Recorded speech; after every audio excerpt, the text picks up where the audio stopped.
This will be video 2 for the class Orality and Oral Cultures. I will be talking about the story of Jesus and the storm.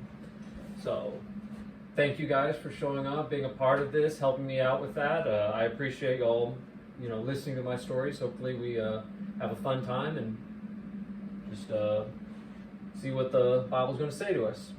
So, last time we talked about Jesus and the centurion at Capernaum. So, what was some truth that, for those of you who were here, what is some of the truth that we learned regarding Jesus and the centurion? Jesus had authority. Jesus had authority. How so? Because he had authority over the sickness. Right. He was able to take away the sickness of the man's servant, which was something that we saw and that was something the soldier pointed out, was that I am a man under authority, with authority, and recognized Jesus' authority. So yes, that was most definitely one of the things.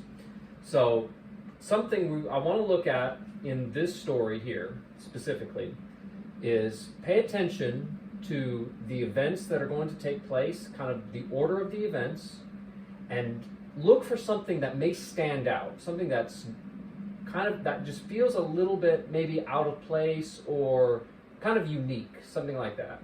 And think about the question I want you to think about is that authority that Jesus had. Think about what does that mean here about who Jesus is. So, in the story, we've had Jesus. He's been going around from place to place, and he's been ministering to people. He's healed the sick. He has been teaching. And now he comes with his disciples to a sea. And he gets into this boat. The disciples get into the boat with him. And they're going to cross the sea. And so they take off. And while they're out at sea, all of a sudden, the winds pick up. And the winds are tossing the boat side to side and throwing it all over the place. And then we have the waves are coming in. And it says they're crashing in and they're swamping the boat. And the disciples are terrified about what's going on. And the boat is like on the verge of sinking. And Jesus is lying asleep in the boat. And so the disciples come to him and they wake him up and they say, "Lord, don't you care that we're going to drown?" And Jesus says to them, "O you of little faith, what are you afraid of?" And then he gets up and he speaks to the storm. He speaks to the wind and tells the wind to be quiet. And he tells the waves to stop. And there's this great calm that comes over the entire ocean, or the sea. And the disciples are amazed at this. And they say, "What kind of man is this, that even the winds and the sea obey him?" So, based on some of the points, think the order of events and some things that may have stood out as unique there. What kind of stood out to you in those events?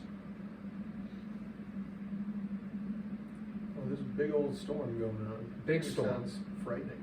Yeah, big storm, frightening. The disciples were definitely scared. What was Jesus doing? He was sleeping. That seems kind of interesting, wasn't it? He was Heavy sleeping. sleeper. And the order of events, what happens right after? So Jesus is sleeping, and what happens? Let's go through the order of events. So I think it's really kind of interesting. Storm. Jesus is asleep. What happens? Rocks and almost capsizes. Okay. The disciples then wake Jesus, right?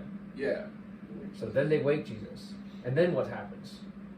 He speaks. He speaks before he gets up, which is interesting. He tells them the storm is still raging around them, and then he speaks to them before he even gets up to do anything. The storm is raging, and he tells them, "Why do you have such little faith? Why are you scared?" And then he gets up, and then he speaks to the wind and to the seas, and they calm down. And so the disciples ask the question, "Who is this man?"